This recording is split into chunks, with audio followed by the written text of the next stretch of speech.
Hello and welcome everybody. Mad Gamer here with Cloudy Chip. What's up, Cloudy? What's going on?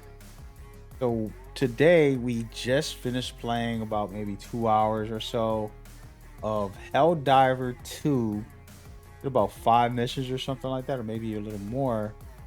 And I just wanted to have just a conversation about it. There's a couple of important topics, so stay to the end so you can, you know, give your opinion as well about what we're going to talk about today. So first and foremost, Cloudy, before we go deep into it, what is your general impressions with the game? So there's a couple things I liked and a couple things I didn't like. So we'll get the like out the way. I think the game is very interesting in the fact that it gives you like something a different feel compared to most shooters, right? Because you got all these crazy different worlds. Because it's a planetary type of game, each world brings different type of elements. So we got into a world where there was like Terminators, then we have one that had like crazy animals and beasts and coming at you, like bugs and stuff like that, bug infected. And so Mhm. you're dealt with a lot of different worlds in that sense, right? So it's good as far as the variety aspect, as far as the worlds is concerned. I think the one thing I don't like is the fact there's really no kind of sense of direction with story or kind of ways to play the game. It's kind of like this big box, and they say, okay, just play these worlds, and you can get to pick and choose. So they give you that type of freedom. But for me, I like something that kind of is like story driven a little bit. And I feel like other than the beginning of me knowing that we're trying to regain the world democracy against like enemy invaders, other than that I don't really know much of what's going on, right? Because there really isn't no sense of storyline. It's mostly just open sandbox. So that's the one thing I wish they had, was a little bit more sense of direction. Now there's a couple things that they do different that I do like as far as gameplay. So gameplay wise, they do so as a lot of times when you're playing a lot of shooters, they allow you to throw in like grenades and throw in like these tactical abilities just by pressing a single button.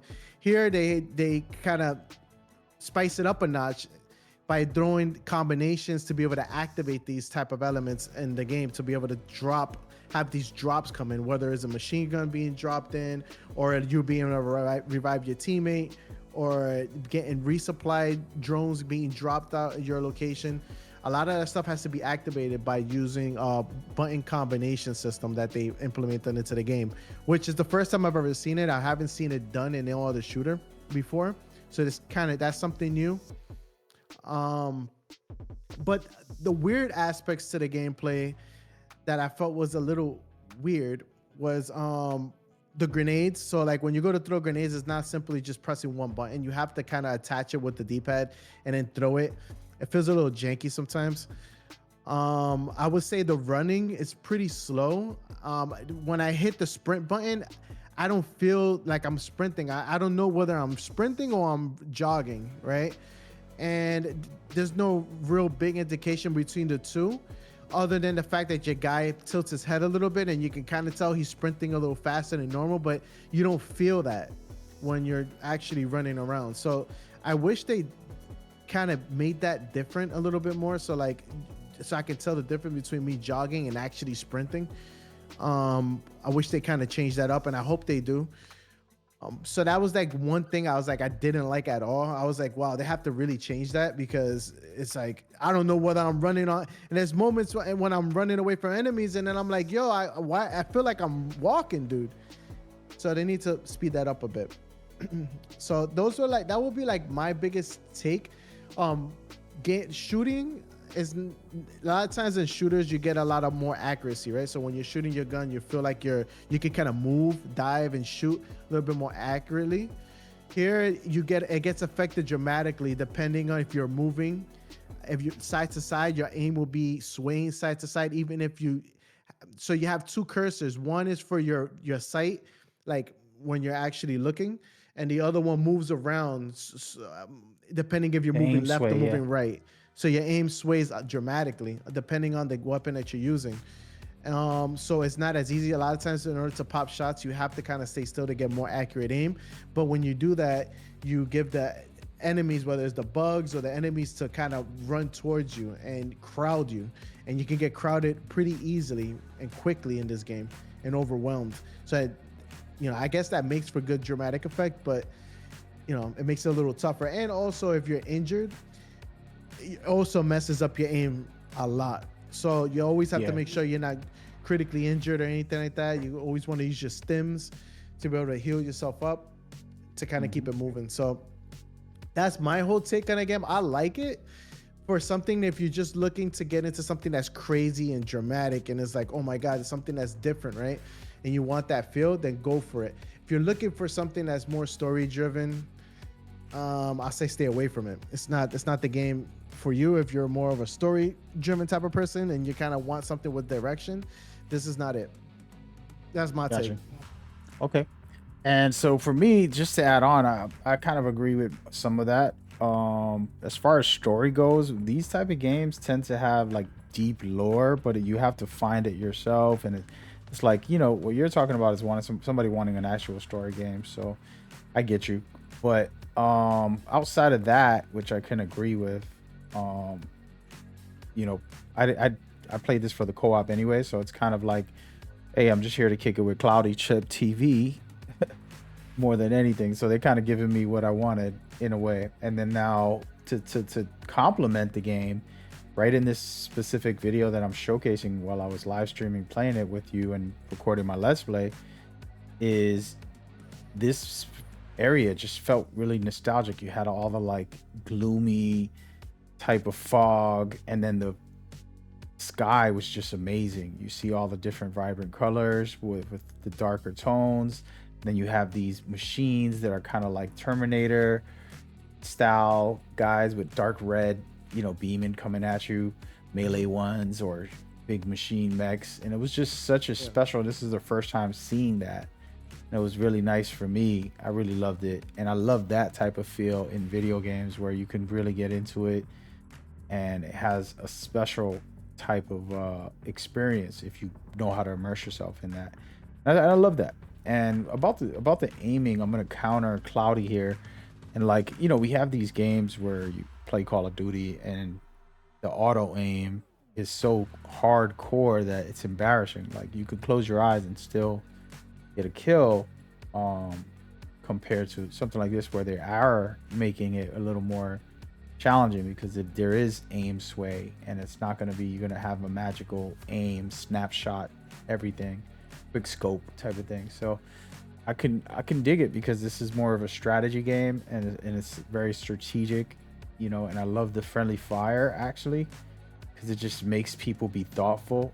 And I always try to be a good teammate, but this is going to make me a better teammate as time goes because it's like, okay, got to think about where Cloudy is at all times. I got to make sure I'm helping him with whatever, some calls, dropping whatever supplies, things like that could really change the game and make it special. And we did some amazing stuff. I was witnessing Cloudy calling in an airstrike as he was getting chased. And I was doing cover fire for him. He was running away up a mountain and I'm doing cover fire. And then he calls an airstrike perfectly to destroy most of the enemies that were chasing him. And simple little stuff like that can be really amazing as far as like we're creating our own movie and storyline and action in the game. And I thought that was fun and interesting. And I actually really love that. And so it has a good feel to it when it comes to the gameplay and the atmospheres and getting in there and doing these different type of missions. And my big thing, we ended the night with a very challenging mission, and to me that was the cap right there that said, oh yeah, I like this can get real crazy and we got to get real good in a lot of different ways. It's not just about if you can shoot, you're gonna have to have good positioning. You got to know where to land first of all, and then learn how to play. So for me that was the best part. So that's what I think. And I think if we're talking about what Cloudy, your topic, and we can kind of go back and forth now.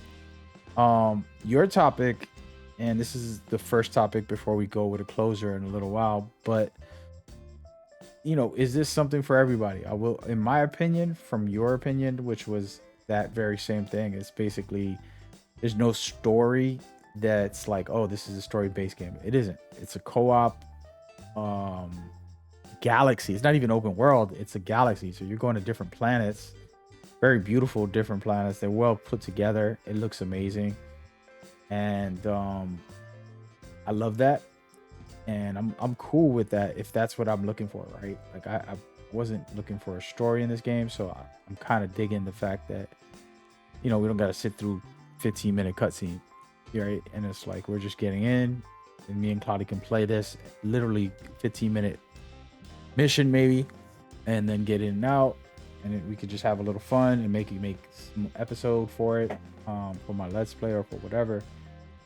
So that's kind of how I feel, and I would recommend that if you're into the strategic and then kind of like getting crazy. And I would wonder how a solo play would be for this, but I do feel like co-op is the best way. Like if you have 4 friends playing fully, just being Cloudy was awesome. And then with 4, just everybody using their abilities, using this and doing all that, could get real fun. It could be something special. So Yeah. that's how I feel about it. I would recommend it for those people who want that type of experience. But like Cloudy said, if you're looking for a story, this ain't it. But yeah. And that's, you agree with that somewhat, Cloudy? Yeah, I agree with that. Like I said, I think that it's a game that's really different in its element of style, right? Because a lot of shooters kind of all feel the same, right? Yep. A lot of times you pick up a first person shooter, even third person shooters, you kind of know the buttons, everything kind of feels the same. It just feels natural, right? This, it feels like, oh wow, this is different. Oh, that's different. Like, and it's like, okay, I gotta put more thought into like I can't just drop a drone. I have to call it in by pressing these combinations. Even when I'm calling my ship to come back to extract, I have to put in a combination, up, down, forward, left, right, like all these combinations to unlock it so that I can actually call my extraction point, right? A lot of times in other games, you just drop a like a flash or you drop some type of flare or something, and all of a sudden now your extraction comes, right? But here it kind of takes it a step further than that by adding these elements of combinations to the stuff that you're calling into the map. And I like that. I actually like that a lot. But the thing is, my whole thing with the whole thing is like, okay, like if I'm calling all that stuff in, it's cool, but then when I don't know when I'm running or I'm walking and all the time I'm getting ambushed, then it becomes a sense of like, oh damn, I don't know what to do right now because He's frustrated that he got I'm chased so bad in the I last got chased match. pretty bad because we played it on all the 3 modes. We played it easy, medium, and we played it on challenging. And challenging was no joke. It But then was that's not. where I agree Uh, with Mag as far as like having strategic elements to the game, because as you start to progress and you get these resources and all these points that you're able to use and you upgrade your level as a cadet, right? You're able to unlock more and more stuff in the inventory. You can upgrade your ship, which gives you like bonus effects, like you can add to your character while you're on the map, so you can call things in quicker. Things have slower, like way better cooldown, or you get more status effect on like on your weapons and stuff like that. But you also unlock a bunch of different weaponry, right? So you get way different more weapons. So instead of just calling an airstrike, I can actually call a sentry gun to put up barriers to have that stop a lot of the enemies that are coming towards me, depending how I'm positioning myself. I can still call in like a weapon. So instead of calling in a machine gun, I can call in like some crazy heavy machine gun or something like that, or some different type of weapon that can help me clear out enemies a little quicker, that hits harder. So you have all those things that you can kind of build upon as you progress, right? So I would say getting started is always good to get started. Easy if you feel like if it's too much for you, but medium's a good way to get started on kind of like the lower, easier maps. And then as you start to kind of improve your inventory and get more equipment and all this starts to improve, then you can kind of kick it up a notch and play those again on challenging, or go to a different world and play something that's a little bit more strategic based. Like some missions have like defend missions. Some of them are like, you gotta, like one of them that we ended up doing was we ended up having to match our points on the pad to be able Yep, yep. to like I forgot what kind of mission it was, but we had to like literally match up our screens to be able to For the complete the satellite, mission. yeah. Yeah, the satellite. So we ended up having to match that, and then we ended up getting distracted. So each mission is different. Some are defending, some are just killing, just get a bunch of kills. Some of them are just like, okay, go away, defend this, or match up the satellites, stuff like that. So I don't know. I like it. If you're just looking for something to get into that's different as far as shooters, but if you're looking for the same old thing and that people offering a lot of shooters, you're not gonna find it here. You're gonna have to get used to how this game is played compared to others. So, Yeah, I feel you on that. which is not, I which is feel you. not a bad, which is not always a bad thing. Like sometimes, I feel like we, as far as gaming, we kind of want that, right? Some people do. So it's like if you're looking for something different, and this is definitely it. If you, for a shooter, which is nice. Got you. Got you. Yeah, well, that's kind of the topic we want to talk about. Give you guys somewhat of a recommendation, some of our experience, and then have a conversation. I'm going to be playing this a lot more, and then we'll hopefully have another conversation about this soon, and see where we lead. We want you to go ahead and leave a comment about your thoughts or your experience, or just general thoughts as you see the game. This was the mission that you've been watching at the end here, which was the challenging one that we're just running for our lives to survive. Hilarious. But Oh so man, yeah. enjoy it. Come We back. didn't even get to beat it. Oh Come man. back and we'll have more for you guys. We appreciate you. Go ahead and watch the next video. Peace.